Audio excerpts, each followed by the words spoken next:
오늘 제목은 좀 길죠. 회개 없는 사제를 기대할 수 없다. 회개 없는 사제를 기대할 수 없다라는 말씀으로 하나님 말씀 증거하도록 하겠습니다. 우리는 신앙생활을 할 때 자신도 모르게 우리는 이제 구원파라는 그 사람들이 얼마나 잘못되었는지를 참 감사하게도 매스컴이 알아서 만천하에 다 알려줬어요. 그래서 일종의 교육이 됐습니다. 일종의 교육이 되어서 성도들은 다 난 구원파 아니야. 난 구원파 아니야. 나는 구원파랑 상관없어. 나는 구원파하고는 전혀 상관없는 교회를 다니는 사람이야. 한동안 굉장히 많은 질문을 성도들이 받았거든요. 구원파 아니야? 너 구원파 아니야? 너? 교회 다니는데 그 사람들 다 너처럼 너도 그런 사람들처럼 생각하는 거 아니야? 라는 이 오해들을 많이 받아서 우리 스스로 마음에 나는 구원파 아니야라는 그런 마음가짐을 많이 다잡는 좋은 계기도 오히려 되었습니다. 근데 문제는 마음으로는 난 구원파 아니야라고 말하는데 실제 삶 속에서는 구원파와 별반 차이 없는 모습이 우리한테서 많이 있더라는 겁니다. 여러분 이거 굉장히 잘 구분하셔야 돼요. 그러니까 예를 들어서 이런 겁니다. 난 이미 구원 받았어. 예. 아멘으로 받으시기 바랍니다. 예. 여러분은 이미 구원 받으신 성도들입니다. 또한 구원받은 백성인 나는 절대로 예수 그리스도의 붙드심과 성령의 인도와 하나님의 놀라운 은혜 안에서 절대 떨어져 나가지 않고 우리를 누군가가 어떠한 권력 하다못해 사망이라 할지라도 그리고 나의 연약함 내 스스로의 완악함이라 할지라도 나를 하나님께서 붙드신 그 은혜에서 뽑아낼 수 있습니까 없습니까? 없습니다. 아멘. 이거 받으셔야 돼요. 여기에서 멈춰버리면은 자 여기도 은혜거든요. 여기까지 은혜인데 여기에서 딱 멈추고 자기의 삶의 영역에서 그것을 감사와 순종과 또한 그 안에서 나타나는 죄에 대한 회개로 나아가지 않고 그럼 나는 이제 걱정 없네. 나는 걱정 없네로 하면 자 나는 걱정 없네라는 마음을 가졌다고 다 구원파 되는 건 아니에요. 예? 나는 걱정 없네 하면서 오히려 감사하면서 거룩하게 사는 사람들도 있는데 나는 걱정 없네라고 해서 거기에서 갑자기 몸을 방향성이라는 것이 있는데 이게 하나님의 은혜의 방향성이었잖아요. 지금까지 말한 것은 하나님의 은혜의 방향성이거든요. 근데 여기에서 그 방향성대로 나를 그대로 성령의 인도대로 맡기면은요 그 사람은 반드시 방금 전까지만 말한 내용만 가지고도요 그 방향성을 잃지만 않으면은요 따라하겠습니다. 반드시 겸손해진다. 이거는 만약에 내가 그 방향으로 갔는데도 불구하고 겸손하지 않다면은 우리가 지금 뭔가를 잘못하고 있는 거예요. 반드시 겸손해진다라는 것은 먼저는 1차로는 하나님 앞에 겸손하게 돼 있습니다. 하나님 앞에 겸손할 수 있는 근거가 뭐냐면 하나님 앞에 내가 선 거잖아요. 제가 다시 말씀드리지만 하나님은 영광스러운 하나님이십니다. 빛이신 하나님이에요. 그 하나님 앞에 내가 서면 나의 더러움이 드러납니다. 성령께서 나를 조명하실 때 내 안에 더러움이 드러납니다. 그리스도와 연합된 내가 예수 그리스도와 연합되었기 때문에 나의 그 어두움이 나의 그리스도를 닮지 못함이 드러납니다. 그럼 이런 것들이 드러났을 때 우리가 그 방향성을 유지하고 있다면 그 죄에 대한 회개가 마땅히 나오겠습니까? 안 나오겠습니까? 마땅히 나오게 돼 있어요. 이게 사실은 너무나 명확한 일련의 과정입니다.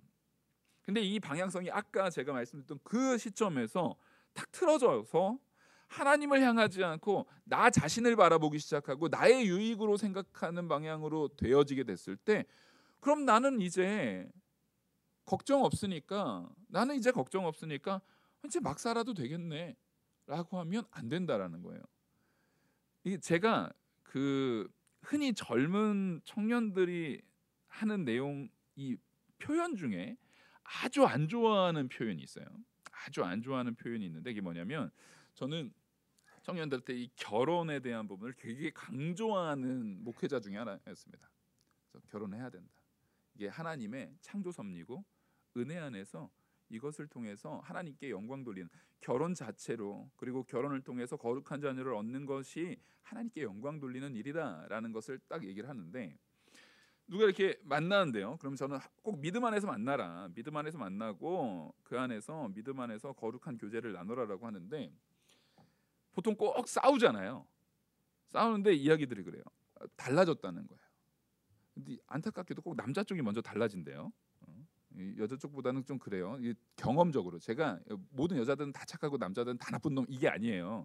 듣다 보면 경험적으로 그래요. 그럼 남자 청년들한테 제가 너 왜 그러냐, 무슨 문제가 있냐 이렇게 물어요. 그러면 이 친구들은 자기가 하는 말에 무게를 모르고 너무나 가볍게 그냥 농담 삼아서 하는 말이 뭐냐면, 목사님 원래 잡은 고기한테 먹이 안 줘요. 이거 엄청 패역한 말이거든요, 여러분. 농담으로라도 만약에 그런 말을 하는 남자는 우리 자매들을 만나면 안 돼요. 이거는 농담으로도 입에 담을 수 없는 말이에요. 그 무슨 얘기냐면 상대방을 일종의 내 유익을 위한 수단으로밖에 생각 안 하는 거예요. 농담인 것 같지만 농담이라는 것이 그 사람의 마음에 가치를 투영하고 분명히 거기에 담아내고 있어요. 제가 그래서 그런 말을 하는 청년들한테는 정말 제 생각보다 되게 무서운 사람입니다. 신교대 조교 출신입니다. 정신 차리라고 아주 귀에서 피날 정도로 엄청 잔소리를 해요. 너 그게 얼마나 인간 같지 않은 말인 줄 아느냐부터 시작해가지고 아주 패역함을 지적합니다.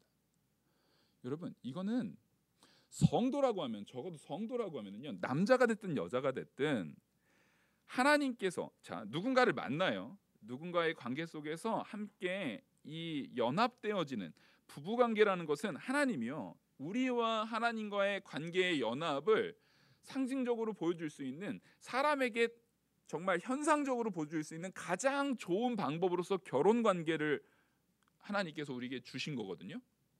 그러면 이 연합관계라는 것은 넌 이제 내 거 됐으니까 나는 이제 너한테는 함부로 해도 돼라는 것은 말도 안 되는 거예요. 그러니까 이게 바로 아까 말했던 구원파들이 나 이제 하나님하고 연합됐잖아. 하나님께서 나랑 연합됐다며. 하나님이 날 구원했다며. 그러니까 나는 이제 하나님의 말씀을 함부로 대해도 돼라는 말과 전혀 다를 바가 없는 거예요. 여러분, 관계라는 것은, 하나님께서 부부로 맺어줬다라는 것은 이 관계를 통해서 하나님의 역사가 이루어지게 합니다. 하나님께서 사람에게 명령하신 가장 중요한 명령이라고 말할 수 있는 것이 뭐냐면요, 생육하고 번성하라예요. 왜 중요하다라고 말하냐면 히브리적인 개념이 그래요. 성경에서 말하는 히브리적인 개념이 뭐냐면 제일 먼저 제시한 거, 가장 첫 것은 가장 존귀하고 가장 중요하고 가장 중요하게 다뤄져야 되는 것이다. 사실상 그것은 전부다라고 말할 정도로 강조되고 있거든요. 근데 하나님께서 사람에게 제일 먼저 내리신 명령이 생육하고 번성하라예요. 근데 잘 생각해 보십시오. 하나님이 사람에게 생육하고 번성하라는 명령을 내리시는데, 이 생육하고 번성하라는 명령이 하나님께서 주신 그 원리, 남자와 여자가 만나서 결혼 관계를 통해서 이루어지는 가치로 이루어지게 하나님께서 이 모든 창조 세계를 세팅하셨어요. 이거를 딱 구성해 버렸단 말이에요. 그걸 통해서 자녀가 나와요. 그러니까 이거는 하나님의 창조 사역에 누구를 참여시킨 겁니까? 사람인 우리를 참여시킨 거예요. 우리가 하나님의 창조 섭리가 이루어짐에 있어서 아주 중요한 위치에 우리를 참여시켰고, 우리가 그 은혜의 자리에 쓰임 받는 존재로서 세워져 있는 거예요. 근데 그런 관계로서의 남편, 그런 관계로서의 아내를 이미 잡은 물고기니까, 이미 어차피 뭐 내 거니까 그런 형태로 바라본다? 얼마나 악한 건지 몰라요. 또 우스갯소리로 이 자꾸만 이 남자 청년들이 나쁜 청년들인 것처럼 보여지는데 그게 아니라 그런 말들이 있어요. 남자든 여자든 똑같은 것 같아요. 이상형이 뭐냐? 그러면 그 남자 청년들이 농담으로 하는 말이지만 제발 이런 농담 자체를 안 했으면 하는 마음에 제가 전하는 거예요. 남자들의 이상형은 처음 보는 예쁜 여자라고. 그런 여러분 이게 얼마나 폐역한 거예요. 그러니까 지금 이미 내 아내는 처음 보는 사람이 아니잖아요. 처음 보는 사람이 아니란 말이에요. 항상 함께 있는 사람이에요. 그런 표현 자체가 이미 나와 항상 함께하고 있는 사람에 대한 가치를 어떻게 하는 겁니까? 굉장히 실추시켜 버리는 거예요. 근데 성경은 말합니다. 젊어서 얻은 아내를 귀히 존귀히 여기라는 거예요.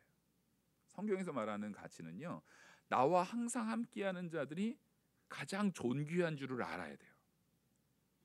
그러면 나와 항상 함께하는 자들을 누구로 나열할 수 있습니까? 우리가 쉽게는 우리 부모님 생각할 수 있어요. 예, 성경에서는 부모 공경 바로 하지 않으면 사람 취급하지 말고 죽이라고 했어요.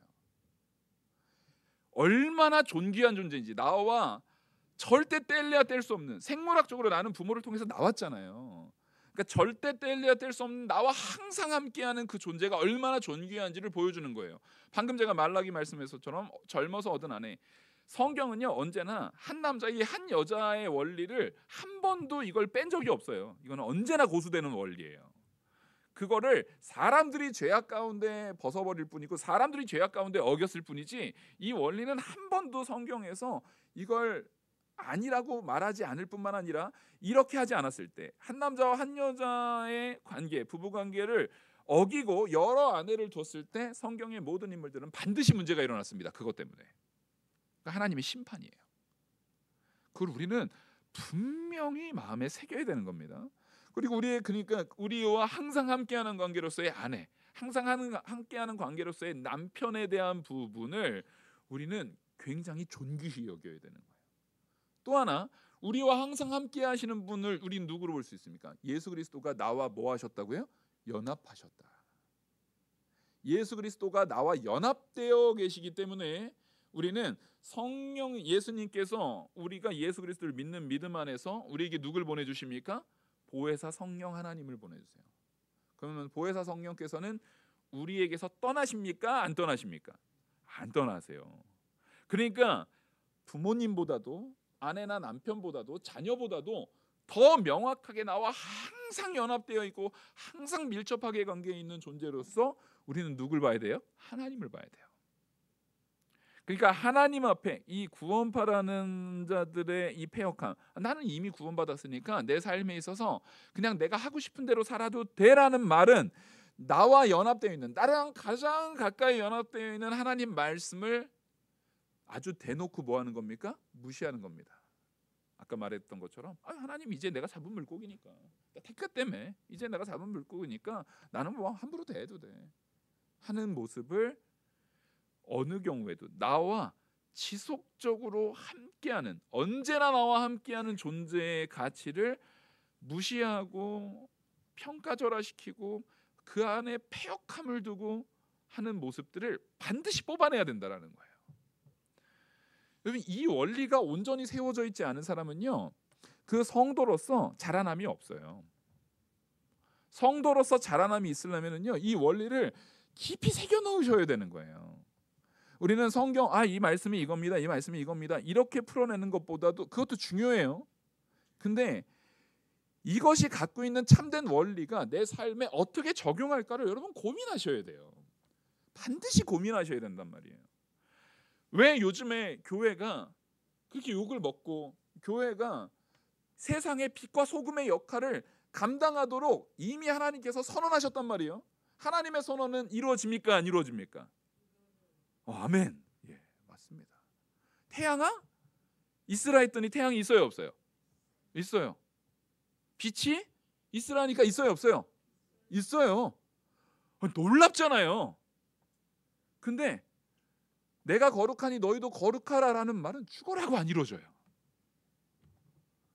그러니까 우리는 우주적인 말 안 듣는 존재들이에요.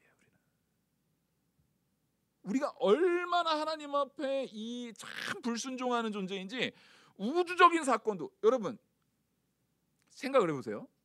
태양이 갑자기 쫙 생기는 게 더 찬란하고 더 대단하고 위대하고 어려워 보이잖아요. 근데 하나님은 그걸 그냥 탁 하시고 그 우주 만물은요 딱 순종이 되는데 누가 순종 안 해요? 우리는 우주의 그 천체의 이런 것들을 와 대단하다라고 보는데 사실 하나님은 제일 대하기 힘든 게 그 우주 그런 거는 그냥 말로 하면 그냥 됐어요. 순종이 되거든요. 원래 하나님 말씀에 순종이 되게 돼 있는 거거든요. 근데 우리가 죽으라고 순종 안 해요. 우리가 분명히 거룩해야 되는데, 우리가 분명히 말씀에 순종해야 되는데, 하나님의 말씀은 이미 선포됐습니까? 안 됐습니까? 선포됐습니다. 그러면 우리 같으면 야 내가 우주도 창조했는데 네가 이렇게 까불어? 야! 할 것 같은데 하나님께서는 여기에 언약이 중요하죠. 우리를 그렇게 무가치하게 버리신다고요? 안 버리신다고요? 안 버리시는 거예요. 우리를 인격적인 존재로 자녀로 삼으셨기 때문에 그 긴 시간을 오래 참으심으로 천년을 하루같이 참으시는 거예요. 그 오래 참으심으로 우리를 인도하시는 일 가운데 역사하시는데 그 안에서 하나님께서 사용하시는 방법이 뭐냐면 죄를 깨닫게 하는 거예요. 죄를 깨닫게 하고 그 죄에 대한 부분이 드러나게 하고 그거를 당장에 멸하시는 것이 아니라 하나님께서 우리를 아버지와 같이 어머니와 같이 우리를 이끄시면서 야 너 그렇게 하면 안 된다. 너 그렇게 하면 그건 옳지 않다. 이끄시면서 죄를 깨닫게 하심으로 우리를 점점점 거룩한 자리를 인도하시는 방법. 하나님 편에서는 참 피곤한 방법이죠. 내가 뭐라고 하나님이 그렇게까지 나를 사랑하시느냐 할 때 하나님은 우리를 능히 마땅히 그렇게 사랑하시겠다라고 해주시는 거예요. 그러니까 그런 죄에 대한 요소가 하나님의 성령의 조명 가운데 드러날 때마다 하나님께서는 반드시 우리에게 무슨 특권을 주셨습니까? 회개라는 특권을 주셨어요. 그래서 회개하지 않으면, 회개가 없이는요 사죄를 기대할 수 없다라는 게, 이거를 오해하시면 안 돼요. 제가 지금까지 요 내용을 왜 이렇게 길게 말씀을 드렸냐면 이걸 오해되지 말으라고. 그러면 내가 하나님과의 관계는 다 무시하고 아무런 상관없이 내가 이제 회개하면 내가 회개했기 때문에 사죄받은 거구나, 내가 회개했기 때문에 내가 구원받은 거구나 하면서 그 회개 자체를 누구의 의로 가져가면 안 된다고요? 자기의 의로 가져가면 안 된다는 거예요. 이 회개가 나에게 오기까지 제가 지금 벌써 36분이에요. 이걸 이렇게 설명했어요. 그 회개가 나에게 오기까지 하나님께서 나를 얼마나 사랑하시고 얼마나 귀히 여기시고 얼마나 나와의 관계를 존귀하게 인격적인 관계로 가져가셨는지를 아시겠죠? 그러니까 그렇게 나를 하나님께서 이 죄를 사심의 가치로 이끄시는 데에 우리가 우리한테 회개를 맡겨서 네가 회개하면 내가 사죄해 줄게로 가면 회개할 수 있는 존재가 있다고요, 없다고요? 우리가 그럴 능력이 없다니까요. 그래서 하나님은 예수 그리스도를 통해서 우리의 죄의 문제를 먼저 해결해 버리시고 먼저 우리를 의인이라 선언하시고 그리고 나서도 이후에 나타나는 그 죄악들을 하나님이 하나하나 깨닫게 하시면서 사죄의 역사가 일어날 수 있는 회개의 가치를 우리에게 자꾸만 심겨주시고 회개할 수 있도록 우리한테 회개 맡기면 한다고요, 안 한다고요? 제가 이걸 되게 강조하고 있죠. 그래서 우리를 회개하게 하려고 항상 우리와 함께하는 존재, 매일같이 우리와 같이 거하는 존재. 자, 이 존재가 성경은 항상 중요하고 존귀하고 가치 있는 존재라고 했어요. 그 중에서 제일은 누구라고요? 성령 하나님이요. 성령 하나님이 우리랑 함께하고 있다고요. 항상 성령 하나님께서 우리와 항상 함께 하시면서 성령의 놀라운 사역이 있는데 그게 바로 뭐냐면요, 따라하겠습니다. 예수 그리스도를 믿게 하는 믿음의 사역. 이게 1차입니다. 이게 가장 중요한 거예요. 그리고 두 번째, 따라하겠습니다. 말씀을 깨닫게 하는 사역. 예수 그리스도를 믿고 말씀을 깨닫게 해요. 예수 그리스도를 믿고 말씀을 깨닫게 한 자가 하나님 말씀 앞에 내가 죄인임이 드러나는데 회개 안 할 수 있어요, 없어요? 우리는 갑자기 대답을 못 하시는 게 이게 당연히 그럴 수 없지라고 봐야 되는데, 우리가 지금까지 예수님도 믿어요. 저 말씀도 깨달았어요. 근데 회개는 잘 이렇게 살았거든요. 그러니까 이게 대답이 딱 안 나오는 거예요. 그래서 여기다가 제가 하나 더 붙이겠습니다. 성령의 사역. 죄를 깨달은 우리가 회개하게 하는 사역. 이걸 분명히 아셔야 돼요. 성령께서는요, 우리에게 죄를 깨닫게 하실 뿐만 아니라, 말씀이 깨달아진다는 것은 내가 죄인임이 깨달아지는 거잖아요. 죄를 깨달을 뿐만 아니라 우리가 뭐 하게요? 회개케 하시는 사역을 성령께서 반드시 이루신다라는 거예요. 자, 세례 요한이 광야에서 외치는 자의 소리의 역할을 감당합니다. 예수 그리스도의 오심을 예비하면서, 그 길을 예비하면서 뭐라고 말합니까? 회개하라, 천국이 가까웠느니라. 자, 이 사역, 이 선포는 세례 요한 안에 누구의 역사입니까? 성령의 역사로서 그 선포가 되는 거예요.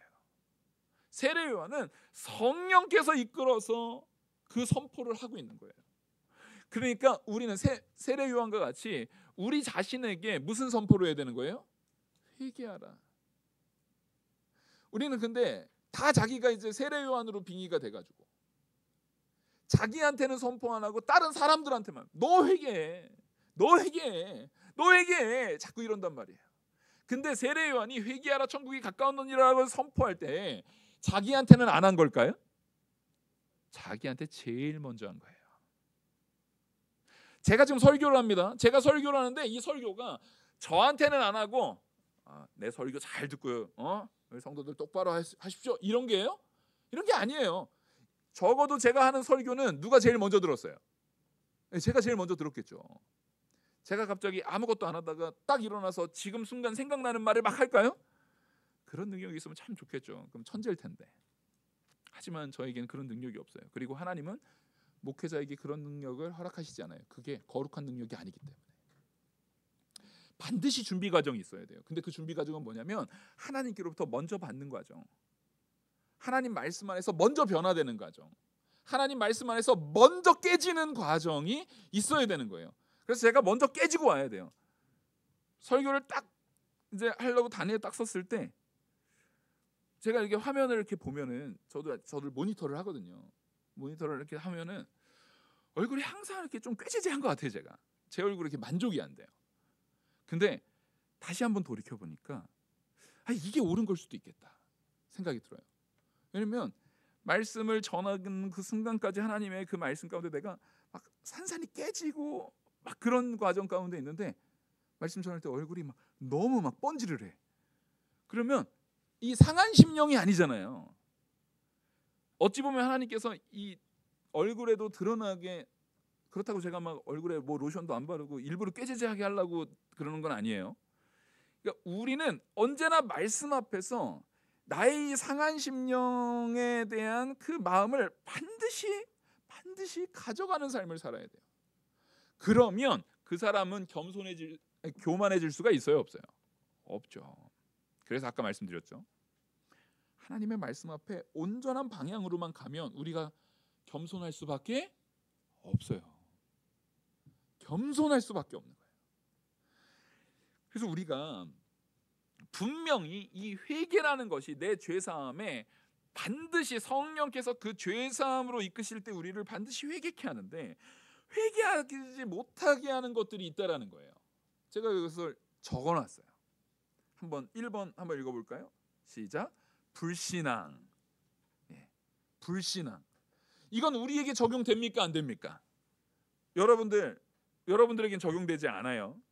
믿는 자에게 적용되지 않는 거예요. 근데 이것은 다시 말해서 택한 백성이 아닌 사람들은요, 회개의 특권을 가졌다는 겁니까, 못 가졌다는 겁니까? 그들은 못 가졌어요. 그래서 아직 어떤 사람이 불신앙에 거한 자인지 아닌지, 그 사람이 택한 백성이 아닌지 우린 모르기 때문에 아직 신앙생활 가운데 온전히 서지 못하는 자에게 우리는 반드시 뭐 해야 됩니까? 전해야 되는 거예요. 열심히 전하려고 애를 쓰셔야 되는 거예요. 그리고 두 번째, 2번 뭡니까? 시작. 고의적 거부와 무관심. 이거 고의적으로 거부하는 존재들이 있어요. 고의적인 거부. 이 고의적인 거부는 바리새인들을 생각하면 돼요. 그래서 이 부분을 얘기할 때는 밑에 성령회방죄를 제가 그래서 일부러 성령회방죄 하나 뚝 해서 했어요. 이 고의적인 거부와 이 성령 해방죄에 대한 부분들이 같이 엮여요. 어떤 의미냐면, 자, 제가 마태복음 12장 31절입니다. 제가 읽어드릴게요. 마태복음 12장 31절 잘 들으세요. 31절 32절인데, 그러므로 내가 너희에게 이르노니 사람에 대한 모든 죄와 모독은 사하심을 얻되 성령을 모독하는 것은 사하심을 얻지 못하겠고, 또 누구든지 말로 인자를 거역하면 사하심을 얻되 누구든지 말로 성령을 거역하면 이 세상과 모든 세상에서도 사하심을 얻지 못하리라. 아멘. 여러분, 그러니까 성령을 거역한다라는 것이 얼마나 큰 죄인지를 명확하게 성경은 제시합니까, 안 하십니까? 제시합니다. 그래서 제가 앞에 계속 그렇게 나와 직접적인 관계, 나와 매일같이 관계되어 있는 존재들, 그 존재들에 대해서 우리가 무슨 마음을 가져야 돼요? 존귀하게 여기는 마음이 있어야 돼요. 근데 잘 생각해 보십시오. 제가 그러면 성령에 대해서 존귀하게 여기십시오라고만 말하면 되지, 왜 거기다가 부모나 뭐 아내나 뭐 이런 남편, 이런 얘기는, 자녀들 이런 얘기는 왜 하셨어요? 라고 생각할 때 성경은 분명히 말합니다. 내 형제, 눈에 보이는 형제를 사랑하지 않으면서, 눈에 보이는 형제도 섬기지 않으면서 눈에 보이지 않는 하나님을 사랑하거나 하나님을 섬기는 게 뭐라고요? 거짓말이라고 성경은 명확하게 말하고 있어요. 하나님께서 우리에게요, 매일같이 함께하는 존재, 가족으로서, 형제로서 이렇게 같이 묶어놓은 그 존재들은 있어요. 그 가족 관계라는 거는요, 나와 하나님과의 연합의 예표적인 모습이라니까요. 근데 내가 내 아내를 소중히 여기지 않아요. 내가 내 남편을 소중히 여기지 않아요. 내 가족들에 대한 사랑과 소중히 여김이 없이 내가 하나님을 멸시하지 않고 하나님을 소중히 여긴다고요? 내 안에 계시는 성령님을, 나와 항상 함께하는 성령님을, 나와 항상 함께하는 아내도 소중히 하지 않는 자가, 나와 항상 함께하는 남편도 소중하지 생각하지 않는 자가, 나와 함께하는 내 자녀, 나와 함께하는 내 부모도 소중하게 생각하지 않는 자가 내 안에 함께 계시는 성령을 소중히 여긴다고요? 그 웃기는 소리예요. 말도 안 되는 소리예요. 그런 일은 있지 않습니다. 여러분, 정말 가족에 대해서, 특히 아내와 남편, 내 자녀, 부모에 대해서 귀히 여기셔야 돼요. 소중히 여기셔야 돼요. 그게요, 믿음 있는 자의 믿음씀이에요. 그것을 소중히 하지 않는 자는 누구에게도 반드시 소홀할 거예요? 하나님께도 반드시 소홀할 거거든요. 그래서 예수님께서는 사람이 반드시 율법을 가장 요약하면 뭡니까 할 때 제가 너무 많이 강조하잖아요. 뭐라고요? 하나님 사랑, 이웃 사랑. 이거는 하나님을 사랑하기 위해서는 반드시 이웃 사랑은 그 포함이에요. 이웃 사랑이라는 것, 사람을 사랑하는 것, 내 가족, 내 형제, 원수까지도 사랑하는 그 사랑을 통해서 내가 하나님을 사랑한다라는 증거가 드러나는 거예요. 그 증거가 드러나는 거라. 근데 지금 여기서 말하는 것처럼 우리가 고의적인 거부와 무관심이라는 것은 성령 해방죄를 규정을 할 때, 성령 해방죄가 사실 다루기가 되게 어려운 거예요. 먼저는 성령 해방죄는 마지막까지 거부하는 거, 회개를 마지막까지 거부하는 거. 아까 말했듯이 불신자는 회개할 수 있어요, 없어요? 참된 회개가 나올 수 없다니까요. 그러니까 마지막까지 이 하나님 앞에서의 회개를 거부하는 부분에 있어서 그 사람은 분명히 성령을 거부하는 거예요. 근데 여기에서 우리가 더 명확한 요것만 딱 하면, 인류 중에는 복음을 전환받지 못한 사람도 있습니까, 없습니까? 있어요. 그래서 성령 해방죄라는 것은 그런 부분보다, 자, 불신자들이 지옥의 형벌을 받는다 할지라도 우리가 천국에서도 상급이 다르듯이요, 지옥에서도 형벌의 이 경중이 다르거든요. 형벌의 경중이 달라요. 그래서 성경에서는요, 모르고 짓는 죄와 내가 알지 못하고 짓는 죄를 구분합니까, 안 합니까? 구분합니다. 이거를 더 크고 더 작은 죄로 구분을 해요. 둘 다 죄라서 둘 다 사망이고 둘 다 멸망인데, 내가 알고 지은 죄는 더 하나님께서 더 크게 물으시는 거예요. 모르고 지은 죄에 대해서는 덜 물으신다는 게, 그게 죄가 아니고 안 죽는다는 게 아니라 이 경중이 있다라는 거예요. 성령 해방죄에 대한 부분은 우리가 지금 이 구원의 서정을 쭉 할 때 제일 먼저 제가 했던 게 유효적 소명, 기억나시죠? 네, 유효적 소명. 그 유효적 소명에 대한 것의 반대로서 하나님께서 우리에게 그 소명의식을 주는데 소명 가운데 유효적인 소명이 아니라 그냥 주어지는 소명이 있어요.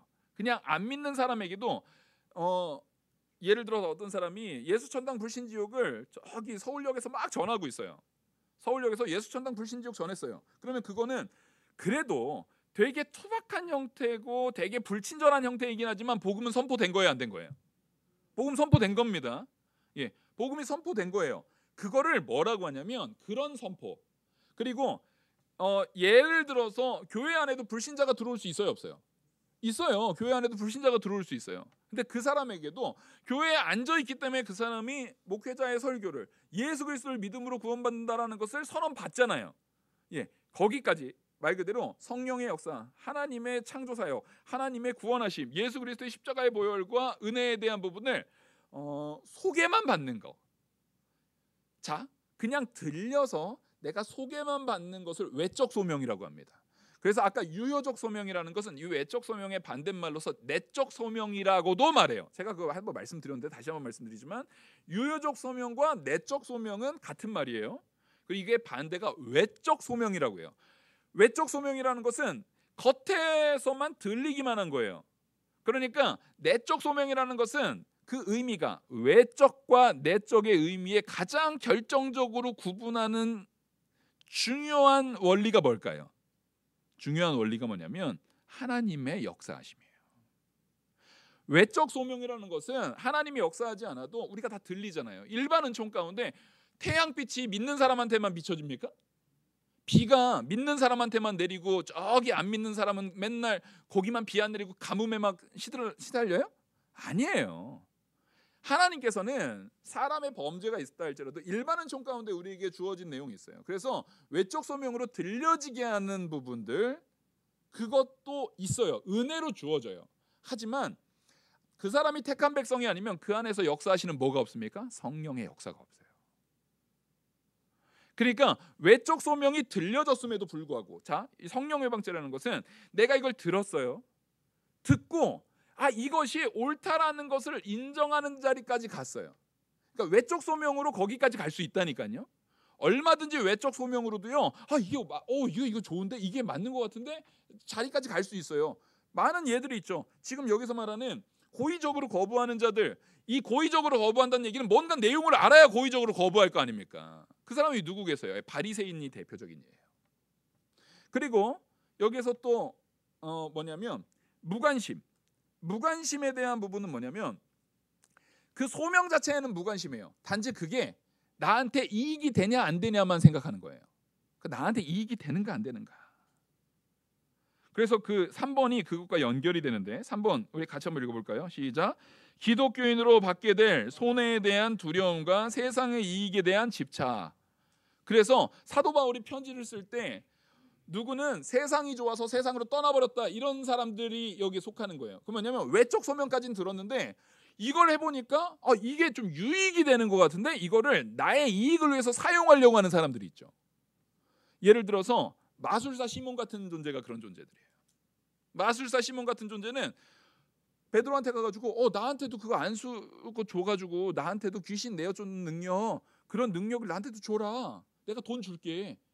내가 돈 줄 테니까 나한테 그 능력 줘라 할 때 얼마나 큰 책망을 주는지 몰라요. 이런 것처럼 성령의 능력이 하나님의 택하신 가운데 내 안에서 유효적으로 예수 그리스도의 은혜 안에서 역사하지 않고 자기가 그것을 그냥 외적 소명에 머무르는 사람들은 그걸 가지고 내가 무슨 이익을 얻을까? 내가 무슨 유익 가운데 그걸 가지고 무슨 혜택을 내가 이뤄 나갈까? 그런 자리에 머물러 버리는 거예요. 그런 사람들은 진짜로 성령과의 관계 속에서 자기 죄를 온전한 회개 가운데 놓을 수가 있습니까? 없습니까? 없죠. 그런 사람들은 참된 회개의 자리에 갈 수가 없어요. 그러니까 이거는 겉에서만 머물렀지 안에서의 성령의 변화가 있지 않은 거예요. 그래서 이런 것들을 성령 회방죄라고 말하는 겁니다. 그러니까 성령 회방죄는 일단 복음이 제시가 된 사람들인 거예요. 근데 그게 뭐에 머물러요? 외적 소명에만 머물렀어요. 그러니까 다시 말해서 정말 택한 백성, 중생한 자에게는 이 성령 회방죄가 성립돼야 안 돼요? 절대 안 됩니다. 절대 안 됩니다. 또 하나 이게 아예 말씀을 제대로 들어가지고 아예 그걸로 변화되는 역사가 어느 정도 경험됐다가 불신자가 아닌 그냥 아예 불신자에게도 사실상 성령 회방죄가 거기에 해당되는 내용은 아니에요. 그러니까 이거는 분명히 그걸 통해서 내가 어느 정도의 유익, 어느 정도의 이해를 갖고 있었는데도 불구하고 그것을 의도적으로 거부하고 의도적으로 욕하는 자들. 그러니까 바리새인을 제가 아까 대표적인 예라고 그랬는데 바리새인 보면은요. 그 마태복음 12장 24절에 바리새인들은 듣고 이르되 이가 귀신의 왕 바알세붑을 힘입지 않고는 귀신을 쫓아내지 못하느니라 하거늘. 자, 예수님께서 귀신을 내쫓았어요. 이거 누구의 역사예요? 하나님의 역사잖아요. 명확한 하나님의 역사인데도 불구하고 그것을 의도적으로 뭐합니까? 고의적으로 거부하고 고의적으로 욕하고 고의적으로 그것을 평가절하시키고 고의적으로 모독을 줘요. 바리새인이 그거라는 거예요. 그래서 예수님이 저 귀신의 수장이다. 그래서 귀신을 내쫓은 거다라고 고의적으로 욕해요. 이런 사람들은 참된 회개가 이르지 못합니다. 이게 불쌍한 거예요, 여러분. 또 이 이단들이 그래요. 이단들. 아까 말했던 이단들 같은 경우는 예를 들어서 그 이제 마태복음 7장 22절을 보시면 그날에 많은 사람이 나더러 이르되 주여 주여 우리가 주의 이름으로 선지자 노릇하며 주의 이름으로 귀신을 쫓아내며 주의 이름으로 많은 권능을 행하지 아니하였나이까 하니 그때 내가 그들에게 밝히 말하되 내가 너희를 도무지 알지 못하니 불법을 행하는 자들아 내게서 떠나가라 하니라. 자, 여기서 선지자를 거짓 선지자들이 선지자라고 자기가 말하면서 거짓말로 이 사람들은 지금 누구 이익을 위해서 한 거예요? 자기 이익을 위해서. 마술사 시몬과 같은 존재들이에요. 자기 이익을 위해서 누구를 오히려 수단화시키는 거예요. 하나님을 수단화시켜버리는 거예요. 하나님을 이용해가지고 내 영광을 받으려고 하는 거예요. 목회자가 빠지기 쉬운 죄입니다.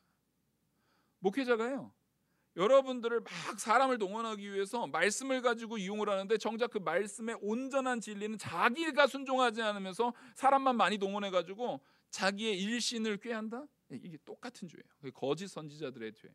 이게 성령 회방죄예요. 이 성령 회방죄는요 절대 사함을 받지 못해요. 그게 무슨 얘기입니까?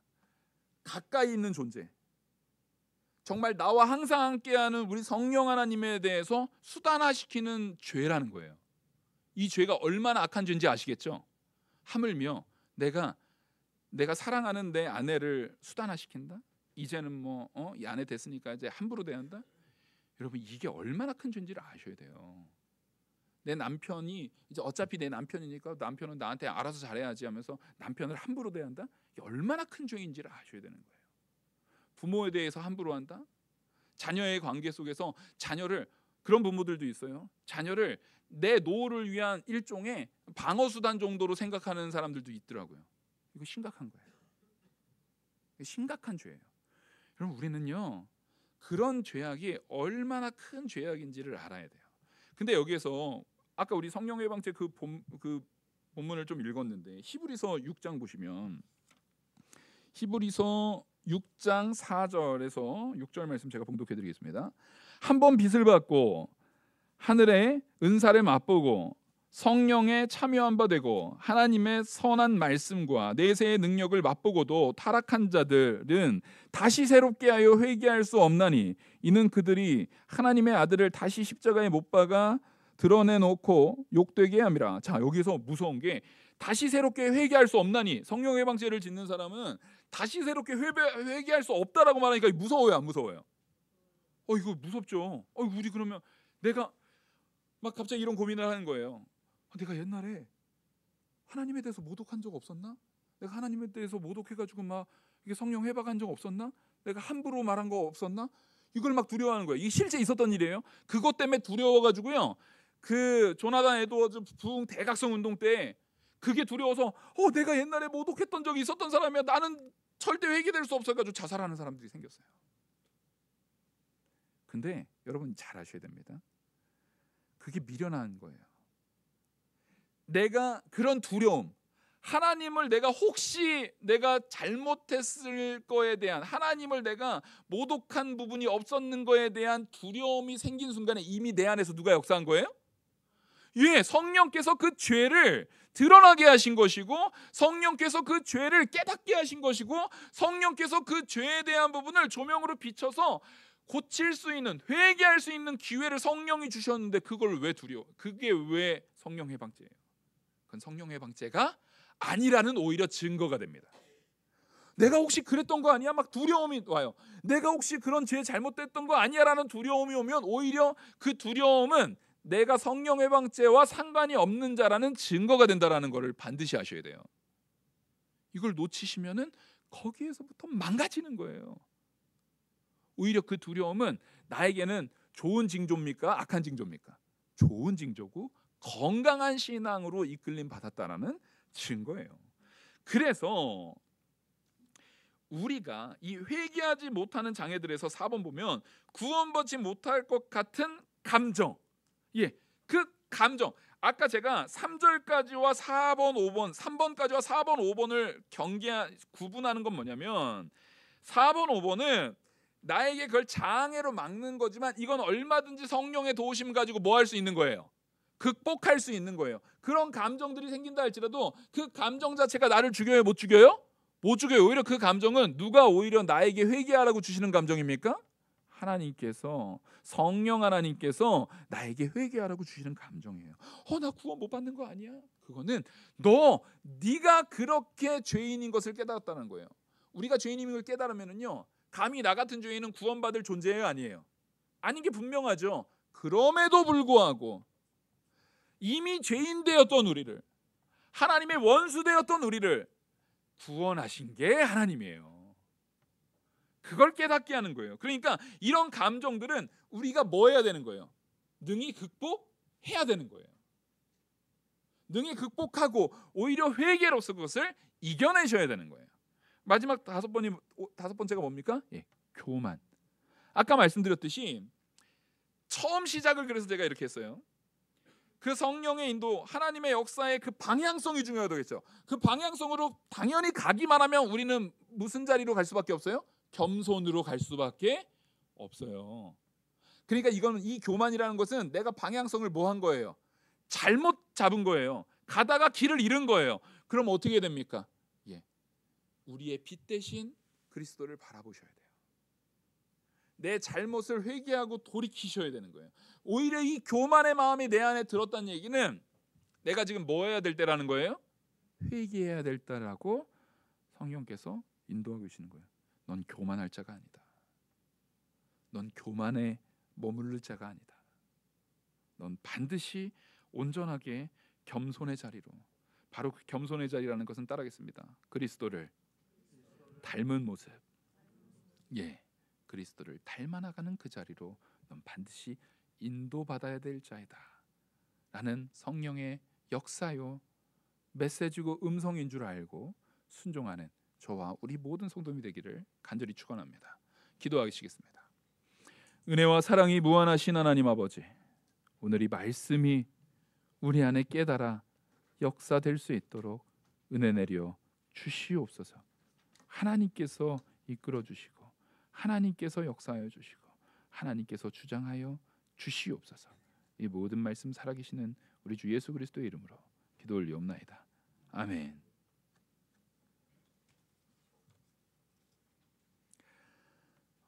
찬송가